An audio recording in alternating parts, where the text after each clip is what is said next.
خب سلام علیکم بچه. امروز داشتیم یک کارتریج داریم که یک طرف شکستگیه. امروز باید گفتن علیش کنیم.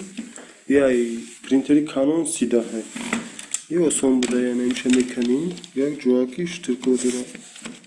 امروز میکنیمش. داشته یکم پرینتری کارتریجی کهنه که داشته باشیم امروز میچسبونیم. با همو تمام میشه کارمون. کارتریجی کهنه به این میمونم کارتریجی نامون سوز کار میکنه.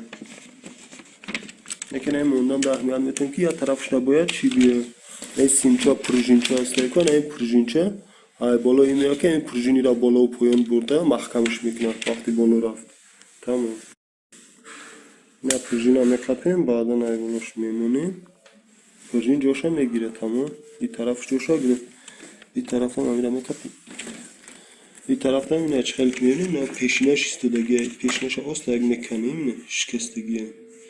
جوشته این نوان میمونی نه جوشا گرفت نه کار پرینتر هم کارتریج هم میمونیم میسنجیم.